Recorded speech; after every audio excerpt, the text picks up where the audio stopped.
Welcome to a story that has remained buried for nearly 2 centuries.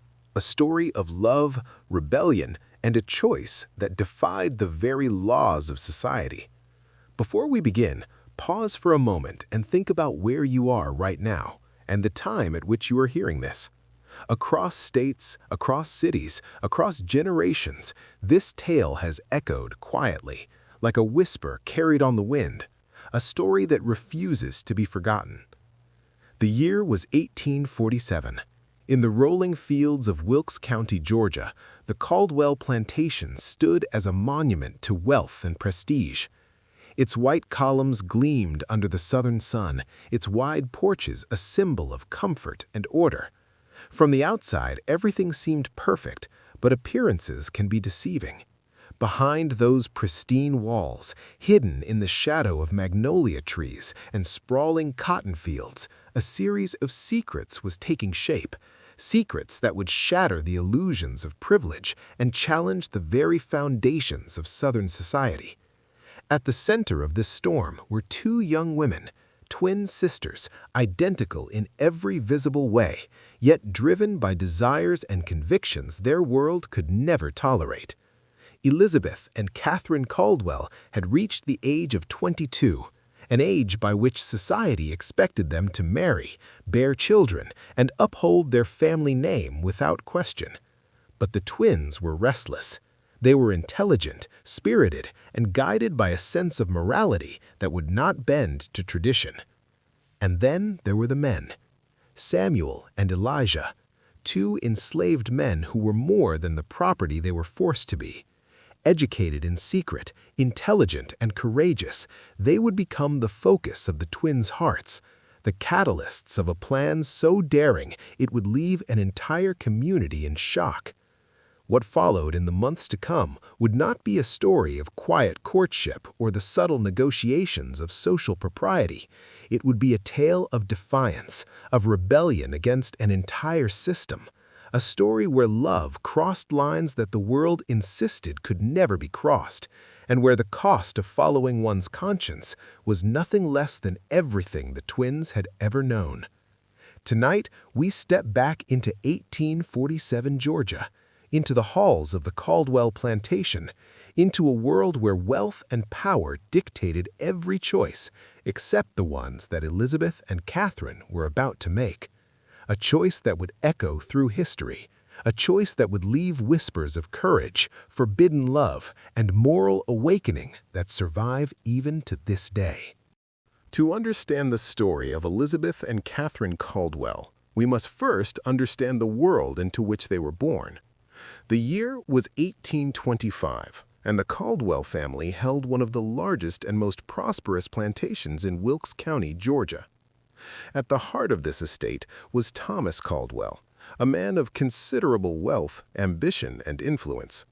Widowed at a young age when the twins' mother died in childbirth, he raised Elizabeth and Catherine with meticulous care, shaping them into what society would call the perfect Southern ladies, graceful, educated, and obedient to the rigid codes of propriety that governed the antebellum South. The plantation itself was a world of contrasts.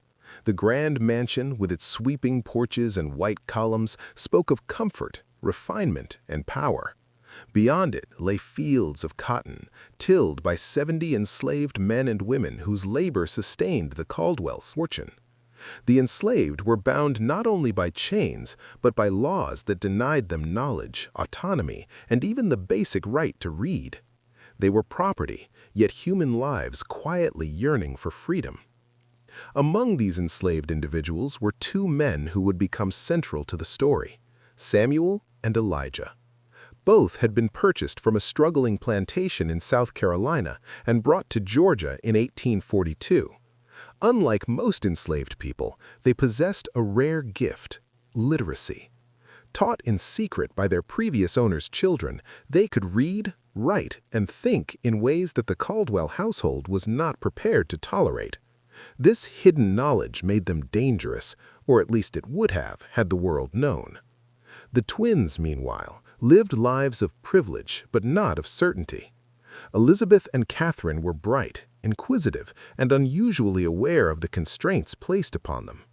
In the genteel world of Southern society, young women of their station were expected to marry well, to uphold the family name, and to act as symbols of their father's status.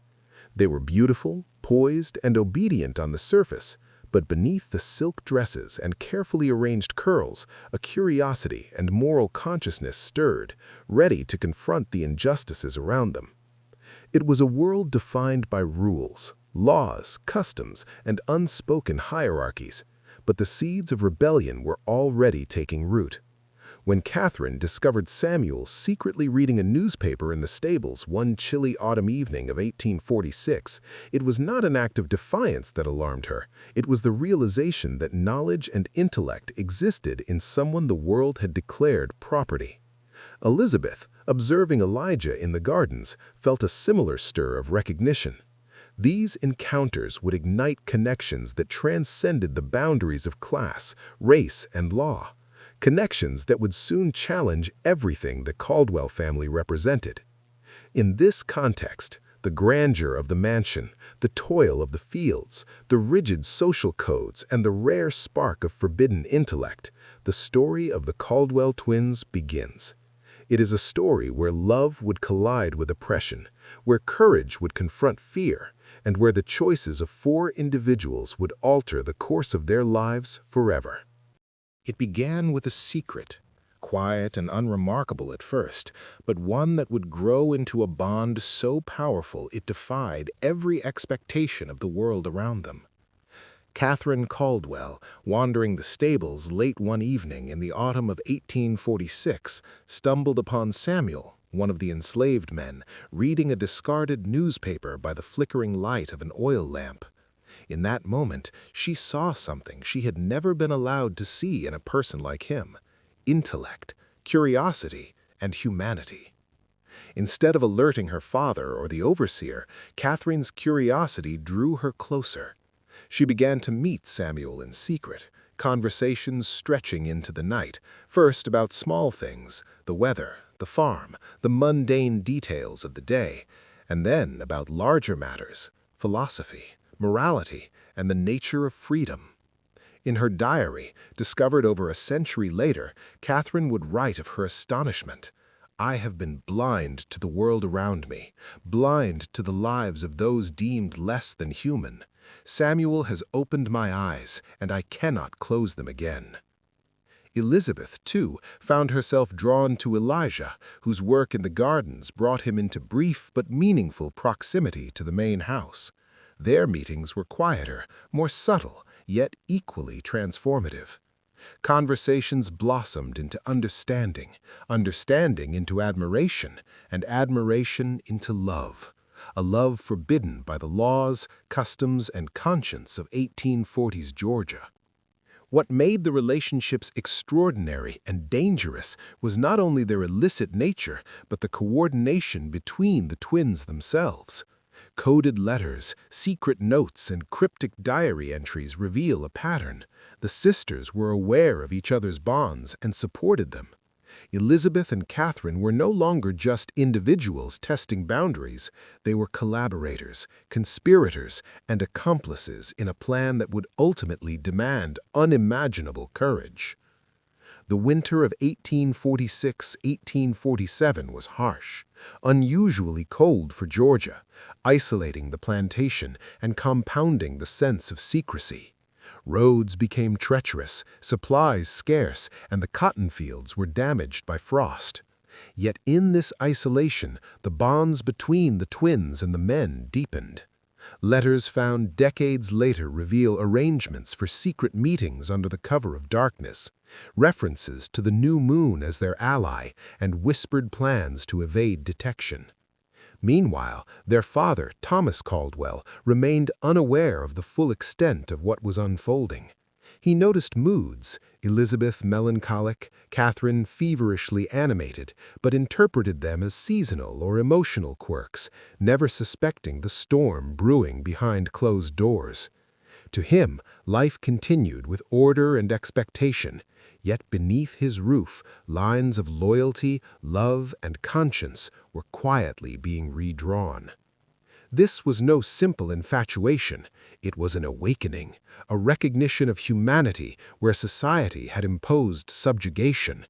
The twins' relationships with Samuel and Elijah were both personal and revolutionary, breaking the rigid social and racial hierarchies of the antebellum South.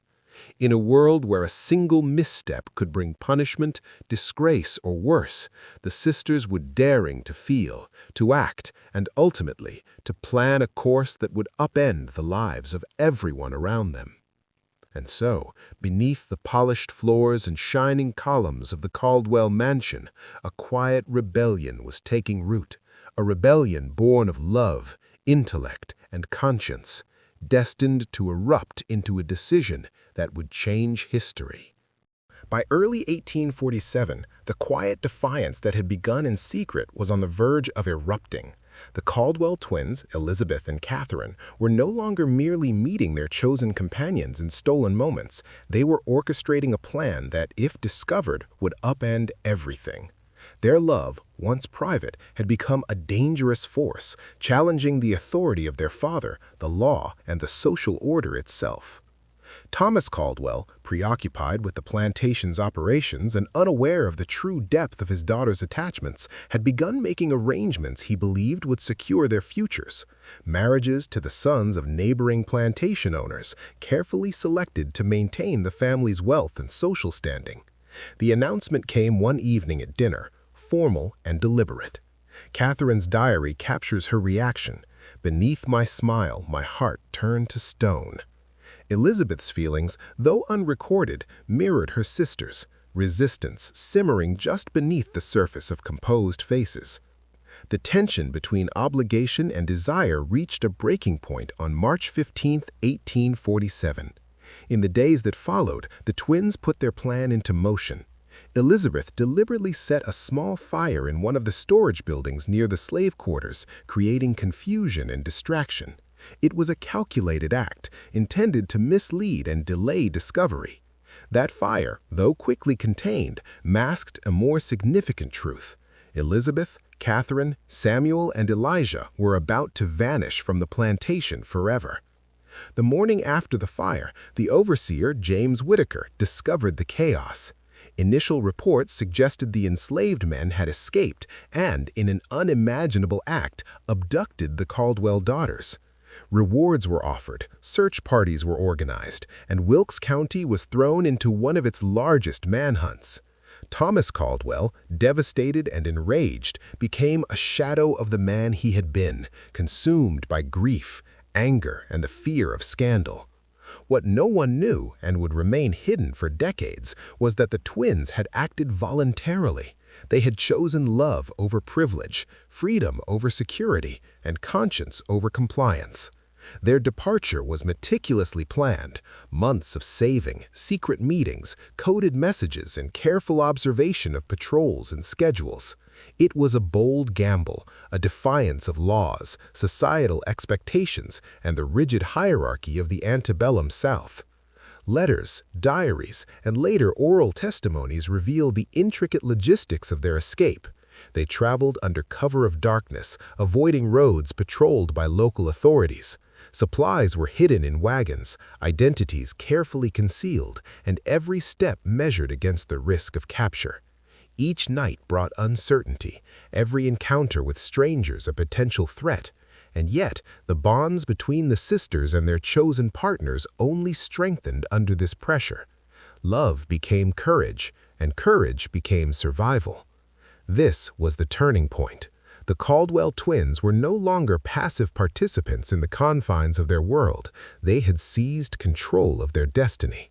The world they had known, with its wealth, comfort, and social approval, was left behind in a single night. What lay ahead was uncertain: freedom, danger, or death. But for the first time, they were acting according to their own hearts, and nothing, neither the law, their family, nor society, would dictate their choices again.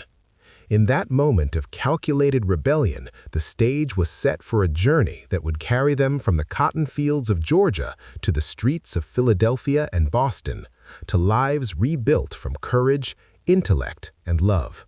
The crisis had begun, and with it a story that would echo through history as a testament to the power of conscience against overwhelming social constraint.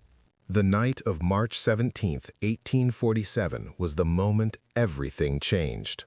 Elizabeth and Catherine Caldwell, together with Samuel and Elijah, slipped quietly into the darkness, leaving behind the plantation that had shaped their lives but could no longer contain their hearts. The fire set in the storage building had done its work, distracting the overseer, delaying search parties, and granting them the precious hours they needed to vanish. Every step of the journey was measured, deliberate, and fraught with danger. Roads were treacherous in the late winter chill, and the threat of discovery was constant. One misstep could mean capture, punishment, or worse. Yet the four moved with purpose, guided by months of careful planning and whispered instructions hidden in letters, scraps of paper, and conversations held in secrecy.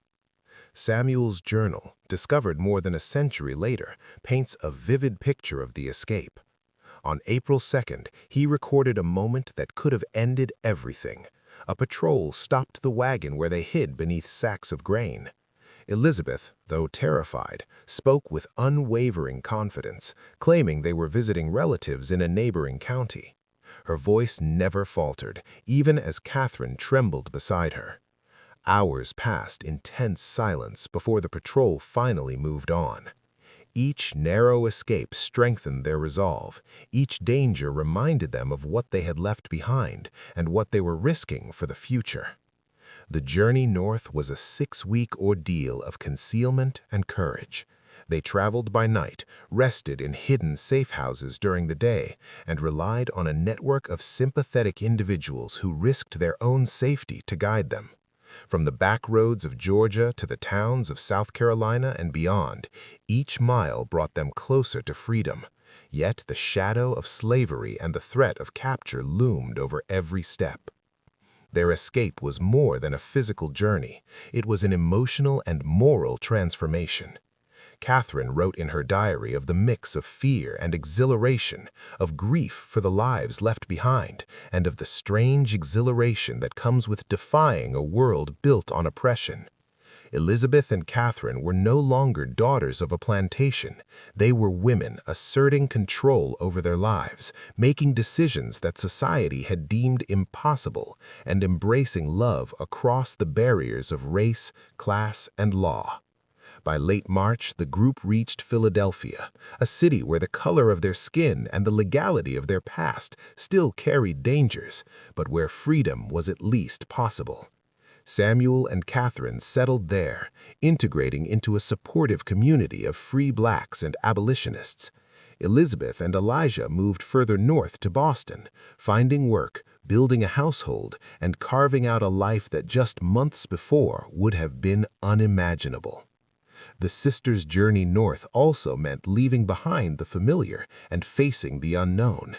Every town, every stranger, every unfamiliar street was a test of courage and ingenuity. And yet, in each step, the bonds between the four grew stronger. Their love had been the spark that ignited rebellion, and now it became the force sustaining them through uncertainty, fatigue, and fear. This was more than an escape. It was a radical act of defiance, a rejection of privilege in favor of conscience, a refusal to accept a world built on slavery, inequality, and obedience. The night they left Georgia marked the first truly free choice of their lives, and it would define not just their destinies, but the legacy they left behind. Arrival in the North did not bring instant safety or comfort. Elizabeth, Catherine, Samuel, and Elijah were free in the legal sense, but the shadow of their past loomed over every decision. They had left behind wealth, privilege, and family, and in doing so had entered a world where they were strangers and constantly at risk. New identities were not a choice, they were a necessity. In Philadelphia, Samuel and Catherine assumed the names Samuel and Catherine Johnson. They became part of a growing community of free black families and abolitionist allies, relying on secrecy and caution to protect their hard-won freedom. Samuel established a modest livery stable, using his knowledge of horses to earn a living, while Catherine worked as a seamstress. Each day demanded vigilance, as the Fugitive Slave Act of 1850 threatened to undo everything they had risked. Their freedom, once so carefully claimed, could be revoked with a single accusation. Elizabeth and Elijah moved further north to Boston, adopting the surnames Elizabeth and Elijah Davis. Elijah found work as a carpenter, a skill that provided stability and a sense of purpose, while Catherine became a teacher, sharing literacy and knowledge with children in her community. In these new roles, the couples built lives of quiet independence, shielding their identities while fostering hope and security for their children. Despite the physical distance between them, the sisters maintained an extraordinary bond. Church records reveal that Elizabeth served as godmother to Catherine's firstborn son, while Catherine was godmother to Elizabeth's daughter. Even in separation, their loyalty and love endured, a testament to the strength of their connection and the extraordinary choices that had brought them to this new life. But life in the North was not without its challenges. Samuel wrote of guilt over leaving behind enslaved family members still on the Caldwell plantation, of the constant vigilance required to avoid capture, and of the disorientation of living in a world both freer and more precarious than the one they had known. Catherine's letters speak of fear, tempered by determination, of the weight of secrecy, and of the resolve to live authentically despite the dangers. Both couples also contributed to the abolitionist cause, writing under pseudonyms to expose the moral corruption of slavery. Letters published in newspapers like The Liberator condemned the system that had once defined their lives, revealing a rare insight into the conscience of those who had been raised within it. The sisters described slavery as a poison not only to the enslaved, but to the enslavers themselves, a system that corrupted the soul and made genuine human connection impossible. Over time, the North became their home, yet freedom was never fully comfortable. They moved several times, carefully navigating neighborhoods, jobs, and social circles to maintain safety. Yet in these moves, they created stability, raised families, and built a life founded on love, moral conviction, and resilience. Their choices, once so dangerous, became the foundation of a new identity that could be claimed with pride, albeit quietly. The story of the Caldwell twins in the North is one of rebirth. From the darkness of Georgian plantations, they emerged into communities where they could exercise agency, intellect, and conscience. They were no longer defined by the society into which they were born, but by the lives they deliberately forged. Lives of courage, love, and principled defiance. The story of Elizabeth and Catherine Caldwell, Samuel and Elijah, is more than a tale of escape. It is a testament to courage, conscience, and the extraordinary power of choice. In an era defined by rigid social hierarchies, racial oppression, and moral compromise, these four individuals defied everything they were born into, carving paths toward freedom that required both daring and unwavering principle. The Caldwell twins' decision to leave Georgia was a radical rejection of privilege. They abandoned wealth, family, and societal expectation in pursuit of love and moral integrity, demonstrating that the human heart can transcend the boundaries imposed by society. Their story challenges the simple narratives of the antebellum South. It reveals the complexity of human relationships, the possibility of moral awakening, and the profound cost of acting on conscience in a world built to punish it. Even after reaching safety in the North, the couple's lives were not without difficulty. They faced persistent danger under laws like the Fugitive Slave Act, social prejudice, and the immense challenge of building entirely new identities in unfamiliar communities. Yet they persevered. Samuel and Catherine Johnson established a stable home and a modest business in Philadelphia. Elijah and Elizabeth Davis settled in Boston and later Massachusetts, raising children and creating a life shaped by their values rather than their birthright. Beyond survival, they influenced the world around them, Writing anonymously for abolitionist publications, the sisters shared insights that challenged the morality of slavery and exposed its corrosive effects on both enslaved people and enslavers. These contributions, though hidden at the time, resonate as powerful statements of conscience and intellect, revealing women who not only acted on love but also on principle.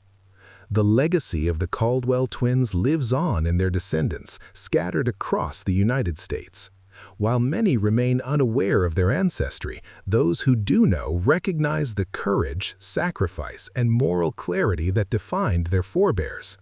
The choices made on that March night in 1847 continue to echo through generations, offering a reminder that true freedom often comes at great personal cost, and that acts of conscience, however small or dangerous, can ripple far beyond the moment in which they occur. Even the physical traces of their lives, the plantation, the slave quarters, and the family's early homes have largely vanished, replaced by modern development and suburban landscapes. Yet the story endures in diaries, letters, historical records, and oral histories, a testament to the resilience of human memory and the enduring power of choice. Ultimately, the Caldwell twins' story is not just history, it is a moral mirror. It asks us to consider the choices we make, the boundaries we accept or reject, and the courage we summon when confronted with injustice. It reminds us that freedom is not merely the absence of physical chains, but the ability to live according to conscience, to act on love and principle, and to defy systems that seek to confine us. As Catherine wrote in her diary on the eve of their escape, "Tomorrow we step into darkness, not knowing if we will find light on the other side, but even the darkness of uncertainty is preferable to the false brightness of a life built on others' suffering. Whatever comes, we have chosen our path freely, perhaps the first truly free choice of our lives." It was a choice that reshaped their lives and continues to inspire those who hear their story today. In that moment of moral courage and love, the Caldwell twins, Samuel and Elijah, left behind a legacy that cannot be erased, a whisper from the past that challenges each of us to ask, what would we be willing to risk for justice, for love, for freedom?